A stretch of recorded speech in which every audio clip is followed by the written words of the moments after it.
In today's world, whenever one talks about computer networks, people tend to think about the internet. It is important to consider that in this module, we will not be studying the internet per se. We will be studying the networks in general. And there are, in fact, many networks besides the internet. However, the internet has become such a major player in the world of networking that we cannot ignore it. It is also so accessible. So we will use many examples that come from it. Many of the networks from which we were able to use examples in the past have either disappeared or are no longer in common use, so it's hard to get access to them. So we, as I've said, will indeed use internet examples quite often. In this video, we are just going to canvass the field a little bit to paint a picture of some of the networks that are out there, and that will then serve as background for our eventual course content, where we will study networks in a more general way.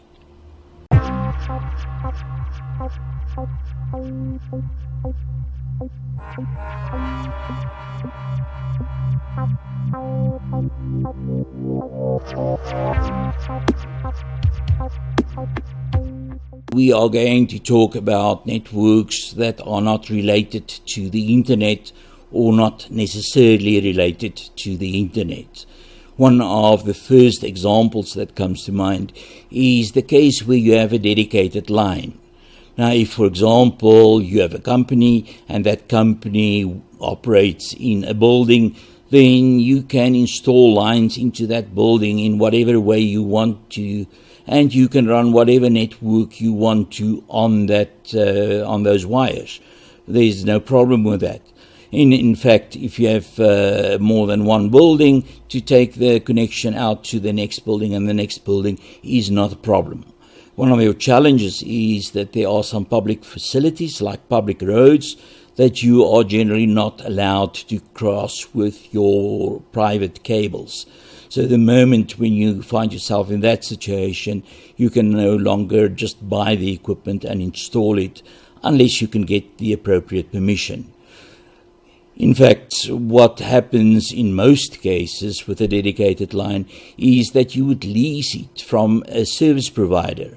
You will use any of the big service providers, and they will then provide you with this dedicated line that runs from one point in your network to another point in your network, let's say from the head office to the factory that may be a couple of kilometers away, or from your offices in Johannesburg to your offices in Cape Town.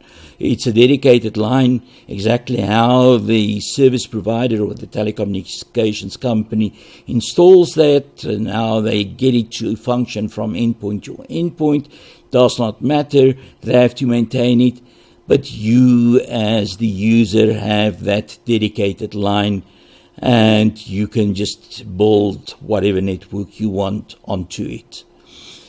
What this means is that it's always available, of course, unless it breaks, because then you have a problem. So you may need redundancy, which in some of the other cases will be provided for you. But as long as it remains operational, you have all the capacity that it offers. So that bandwidth is guaranteed. If you can transmit a megabyte per second or 10 megabytes per second or a gigabyte per second across that network, then that is what you can do. And no matter what any other user of any other network does, that belongs to you. It is dedicated. Typical cost for such a network is determined by the distance from the origin to the destination. It may also be dependent, in fact, in many cases, it is heavily dependent on the bandwidth that is available. So if it can only carry a few bits per second, it may be very cheap. If it can carry gigabits per second, then it may be very expensive. Dedicated line, either privately owned or leased. Our second example of such infrastructure is where you use the ordinary telephone network to establish a connection between the one point where you want to communicate from to the other point where you want to communicate with. Now that is then a switched connection, which means just like a telephone call, whenever you dial the number, it establishes the path and it provides a link between the origin node and the destination node. Now, when those switches come into position, however they work, it is as if you have a dedicated line running from your one point to the other point. The only difference from our previous example is that you may want to dial a line, establish a connection while no facilities are available. With a dedicated line, that belongs to you. There's no contention. There's no one else who may want to use part of that line. With a dial-up line, something may be engaged. You may not have a link available between 2 points on that path, and then you can't make the call. But as long as you are able to make the call, you get the full bandwidth of that call, and you can communicate at full speed. Again, there's no contention, there's no competition with anyone else for that network. While the call is in place, you can simply communicate between the 2 points. The cost for such a connection will again often depend on the bandwidth of the call, the carrying capacity of the call, but it will heavily depend on the duration of the call. So normally one would think about the cost of such networks as a duration-based cost, whereas the dedicated line that we mentioned a moment or two ago would be a distance-based cost. On most of the public switch telephone networks, the PSTNs, in other words, the normal telephone networks, whether they are fixed line or cellular line, a protocol suite known as SS7 is used. We often talk about the SS7 protocol, but it actually consists of a set of protocols, and therefore calling a protocol suite is probably a better idea. So the SS7 protocol suite is used in most countries around the world to make those connections that you want to make when you place a call, and when you hang up, the SS7 protocol is used to tear down the connection again, so that part of that connection becomes available to other users of this dial-up network. SS7 stands for Signaling System Number 7, and yes, it indicates that this is the 7th version. One of the rather well-known problems with earlier versions of that protocol was the fact that up to SS5, in-band signaling was used. That means the same channel that would carry your voice if you make a voice call, or would carry your data if you carry a data call, that same channel would be used for control signals. So as an example, if you want to route a call to some particular place, so you may be making a call from Johannesburg to Cape Town, and you establish a call to Bloemfontein, and then in Bloemfontein you say, okay, let's now send it to Cape Town to complete this connection. Those control signals would be sent in band. So it would be typically high frequency tones that can coexist on that line together with voice signals. The problem was that a couple of people figured out that they could generate signals at those frequencies. And then while you were using your normal old, typically dial-up handset, you could, if you were so talented, whistle at the appropriate tone, and that would control the network. And you could determine, as I've said just now, how this call would be switched. And the game that people played in this way was known as phone phreaking. Phone spelled with a PH, as you would expect, but phreaking, in order to keep it in line with phone, was also spelled with a PH. So by making the right whistling sounds, you could route a call, for example, from, let's say, your house right around the globe to your neighbor's house. And if you did that properly, you would only pay for a local call. One of the things that became very famous in this phone phreaking setup was the fact that breakfast cereals back in the day, even when I was a child, tended to include a toy. And a specific breakfast cereal, so-called Captain Crunch breakfast cereal, sold in the United States, at one point included a little whistle as a toy. Obviously, the tools were included so that children would ask their parents to buy that particular brand of breakfast cereal, because that would give them this toy that they wanted. Now, the toy that was included in this Captain Crunch breakfast cereal was a little whistle, and by pure chance, it generated tones at exactly the right frequency that the telephone network used for switching signals. So if you were not musically inclined and you couldn't whistle at the precise frequency, you could just go and buy a box of Captain Crunch, get that whistle, and start blowing that into the handset as you were talking and control the network. In fact, it soon developed from this toy that happened to work to so-called blue boxes that were built.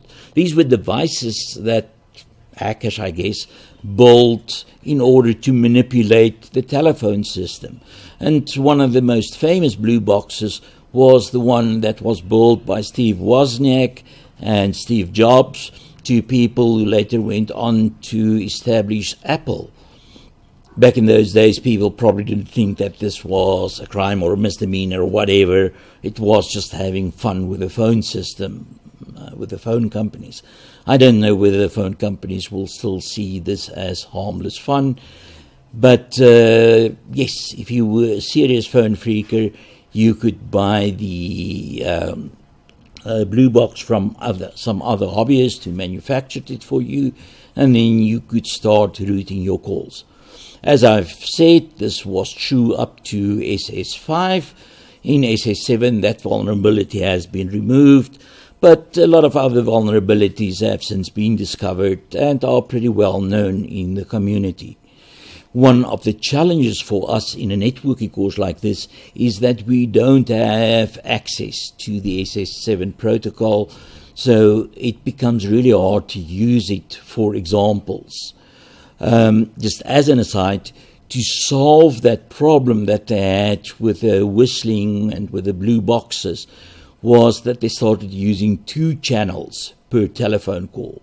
And the one was used to carry the voice or data, or whatever you really want to communicate, while the other was used for signaling. So here you used out-of-bound signaling, and it became much, much harder, if possible at all, for you to send a control signal into the voice channel and get that onto the control channel. So you had to do some other things, and I guess if you are so inclined, you can go and Google SS7 hacking or whatever and see how phone systems may still be open for hacking.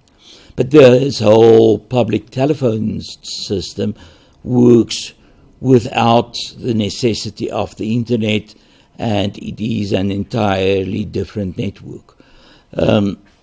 Truth be told, some of the higher layers of SS7 have in fact been ported and put on lower levels of the internet protocol, So there are versions of SS7 that do run on internet-like protocols. But let's ignore those. Our point is that there are some networks out there that use SS7 and do not use any internet facilities as such. Another example of networks that are not related to the internet in any significant way are the so-called SCADA systems. SCADA systems are used to control industrial applications.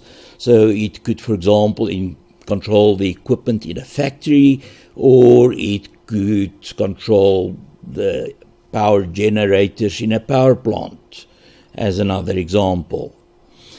Rather than going to the individual pieces of equipment, you could then control it from a single point in that facility. Switch on equipment, switch off equipment, or make various other changes to the equipment as and when required. By its very definition, these were networked systems because the parts of the factory that cooperated to manufacture the product, or the power generators that needed to be synchronized, were distributed, and they were connected in a network-like fashion.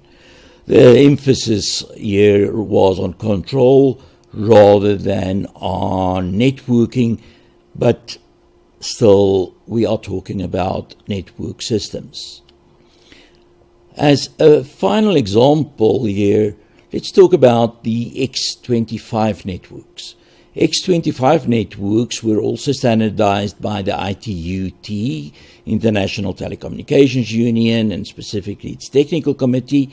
And the challenge that faced places like Europe was that you may have had a piece of equipment in one country, and then your factory may be in a different country, and you wanted some connection between these 2 points, but it crossed some international border.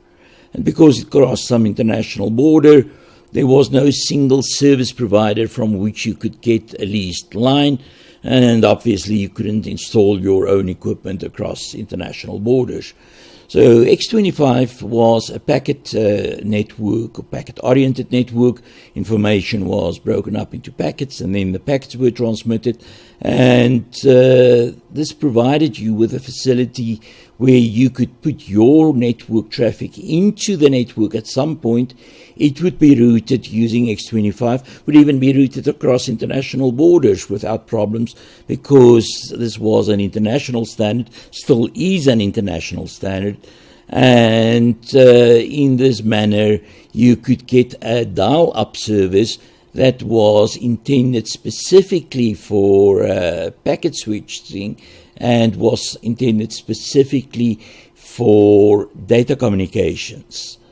In previous years in this module, we had lots of examples that came from X25, but as the internet grew, the use of X25 networks declined, and it really doesn't make sense now to spend too much time talking about X25 networks. They still do exist, you still can use them and so on, but it is a big question for how long they will survive before they will be taken over by the internet in its entirety. As a specific example of how networks were used, in a sense almost, prior to the internet days, consider the following scenario. If you wanted to open a bank account many years ago, you would go to a bank, you would go to a specific branch, and they would give you a little booklet. And in that booklet, whenever you deposited the money, they would make a note that you've deposited the money. And whenever you withdrew money, you had to produce the booklet, and they would write into that booklet that you withdrew money. Also, on their own records, they obviously wrote down the same information. And in later years, it even became computerized, so that they only had to write it in your little booklet, and they had their own local computer that recorded the transaction on their side. But that was cumbersome for a number of reasons. You couldn't use another branch. You had to use your branch of the bank, or you had to make arrangements for money to be transferred from your branch to another branch, before you could withdraw it from the other branch. So it made sense for these banks to connect their branches using some network. And over time, in essence, you were talking at your branch to a mainframe computer that was probably standing at the bank's headquarters, and you could transact in real time. You could withdraw money and immediately it would reflect on the bank's central computer, or deposit money and the same would occur. One of the things that differed between various banks is that some banks still retained this little booklet that you had to produce. Now they were able to print whatever transaction you entered into this booklet. In other cases, they still wrote it down using a normal pen. But other banks moved away from these booklets and they moved to something more generic, sort of a card that showed that you were indeed a customer of this bank. Where this really changed was when ATMs were introduced, automated teller machines. I remember opening my first ATM account back in about 1982-83. So in those days, ATMs were really scarce. You only had them in the big cities.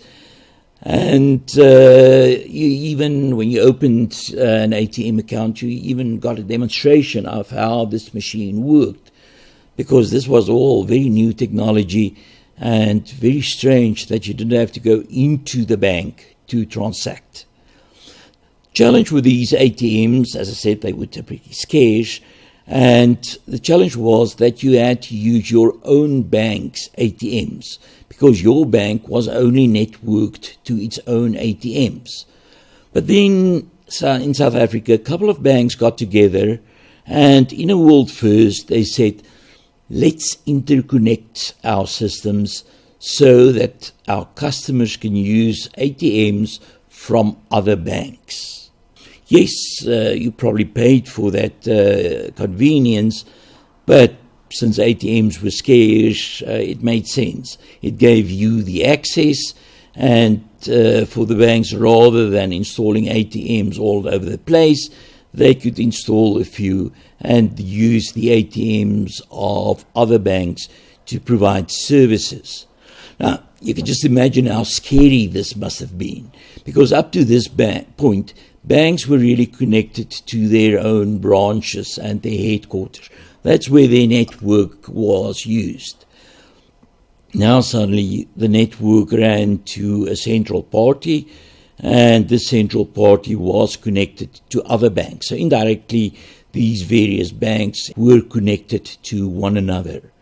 And from a security perspective, again, they had to think very carefully, what transactions, what traffic do I allow to enter from this shared switch into my bank's networks? As noted, this happened, I encountered it in about 1982, 83 or thereabouts. Many years later, the internet would only open up for commercial traffic. So back in 82, 83, internet was not intended for commercial traffic. In fact, the internet wasn't really available in South Africa.